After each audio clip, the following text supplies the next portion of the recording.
Over the last 2 weeks, something spooky has been happening in the Orange County housing market, something that we typically don't see very often this time of year. So what is it, why is it happening, and how is that going to impact home sales for the remainder of the year? That's exactly what we're going to be talking about on today's episode. So if this is your first time here, hi, I'm Josh Alexander, your local Orange County real estate agent, and I've been teaching both buyers and sellers how to successfully achieve their real estate goals through proven strategies and expert advice for almost 10 years now.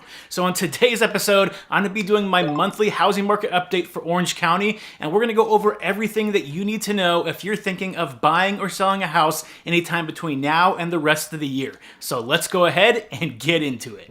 Okay, so I know most of you don't want to sit here and look at a bunch of charts and graphs as I go over a bunch of data. You really just want to understand what the housing market is doing and how is that going to impact you. So let's go ahead and get straight into it. First, we're going to start out with the things that are more normal in the housing market before we get to the things that are a little bit abnormal. So when you look at inventory right now, if you look at the month of September, it looks like Orange County has actually peaked for the year, and we're starting to see inventory go down. Now that's completely normal for this time of year. Usually during the fall, we start seeing inventory slowly decrease. And then on top of that, we have seen the number of transactions in the marketplace go down pretty significantly as well. The housing market slows down, there are less transactions happening, so again, completely normal. And if you look at how long homes are taking to sell, right now we're about tied with the month prior to that. So in August and September, we've really seen about 52% of all homes sold in Orange County were going into escrow in less than 2 weeks, and about 72% were going into escrow in less than a month. So basically, 3/4 of homes were going into escrow in less than a month after they were placed on the market.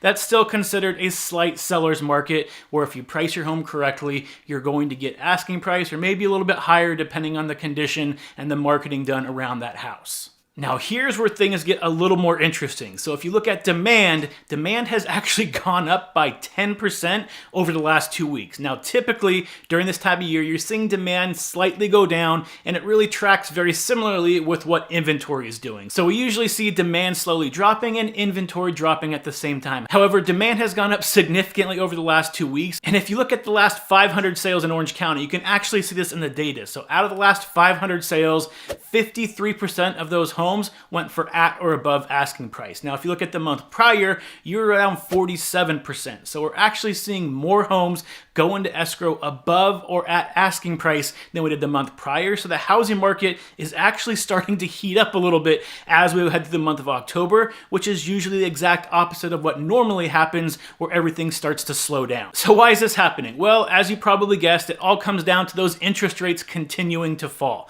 So if you look at the beginning of September, interest rates were right about 6.38%, and right now they're hovering around 6.2%. So although they've been going up and down a little bit this month, at the end of the month, they really are continuing to drop, and they're expected to slowly continue that decline as we head through the rest of the year as well. Now, don't expect interest rates to continue plummeting like they have over the last 6 months. They're probably going to level off a little bit, but continue to barely go down. However, because interest rates are significantly lower than they were at the beginning of summer, buyers are able to afford a lot more home in today's marketplace. So the average buyer compared to the beginning of summer is going to be able to afford a home 10 to 15% higher in cost than they could just a couple months ago. So this is encouraging a lot of buyers to enter the market right now as we head through the rest of the year. So speaking of the remainder of the year, if this trend continues, which I believe it should, you can expect to see inventory continue to go down through the months of October, and especially when you get to Thanksgiving time,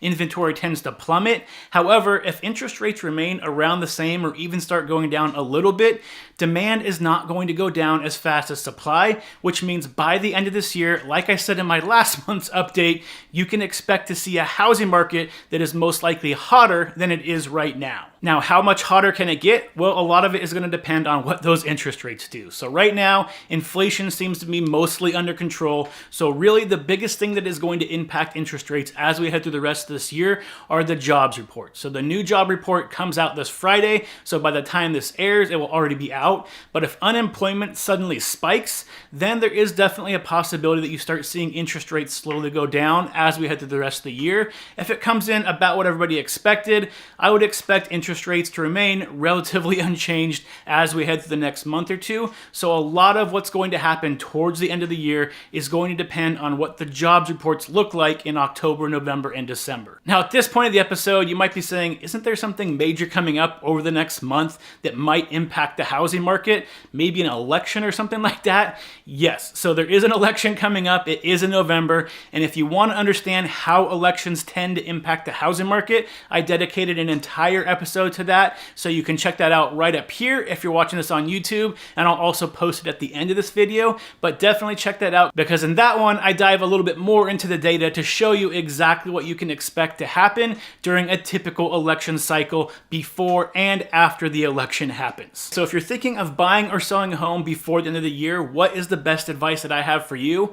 Well, if you're thinking of buying a home, like I've said through this episode, expect the market to most likely heat up as we head through the rest of the year. So if you're in a position right now, which I know it's extremely expensive to buy a home for a lot of people still, but if you're in a position where you're able to purchase a property, I highly recommend that if you haven't already, talk to that lender, get that pre-approval, because inventory is going to continue going down. So finding that home might take a little bit longer than normal. And when it does pop up, it might be the only one that pops up that entire month that you're interested in. So if you're not ready to be able to take advantage when that house pops up that's perfect for you, you're going to be missing out if you're trying to go through the whole pre-approval process and that home's going to be gone before you're able to place an offer. So make sure that if you're even thinking about going through the process of purchasing a home in the next 3 to 6 months, talk to a lender. It's free. That way you're going to be setting yourself up for success to be able to purchase a home if that perfect property does pop up in the near future. Now, on the selling side of things, the positive thing is you live in Southern California, so you don't have to worry about weather severely impacting how many buyers are looking for homes. Yes, maybe you'll get that occasional rainstorm or two between now and the end of the year, but typically that's not going to impact the demand as much as it does in other parts of the country. And the other good news for you is that, like I've been saying, it looks like the market should continue heating up as long as the trends continue for the remainder of the year. So if you want to sell your home, as long as you price it correctly, market it correctly, and you make sure that you're getting every single buyer you can into your house, there is a very good chance that you're going to be able to sell your home, sell it quickly, and for a great price, and maybe even set a neighborhood record, because home values in most of Orange County are still slowly rising. So if you're wondering if you should sell this year or wait till the springtime next year, my best advice is talk to your real estate agent, talk over exactly what your plans are, what are the pros and cons for you specifically, and then figure out when is going to be the best time for you to sell your house based on all of that information. Now, if you are thinking of buying or selling a home sometime in the next couple months and you want a little bit more personal advice to figure out if now is a good time for you to do that or not, feel free, if you're watching this on YouTube, check out the description below. There's a link to my calendar where you can schedule a 15-minute discovery call. We can go over any information you want to go over, so that way you can start setting up a game plan to figure out when is the best time for you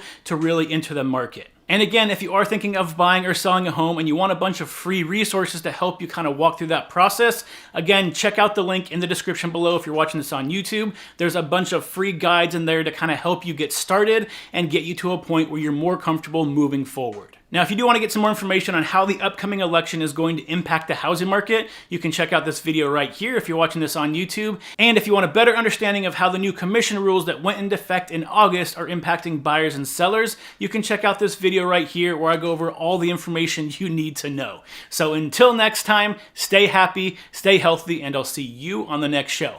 Bye, everyone.